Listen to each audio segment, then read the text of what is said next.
আমরা আমাদের সম্পর্কের কথা বলি। আপনি আমাকে বিয়ে করতে চান, রাইট?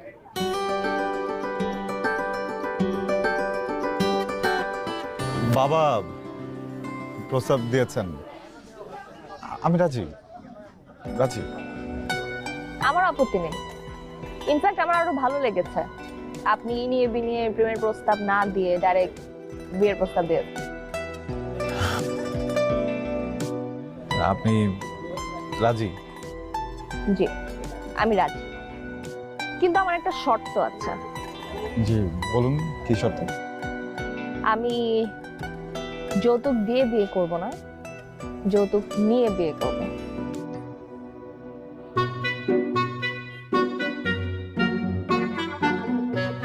যৌতুক নেবেন? হুম, এখন আপনি বলুন, আমাকে যৌতুক দিয়ে বিয়ে করতে আপনি রাজি? আমি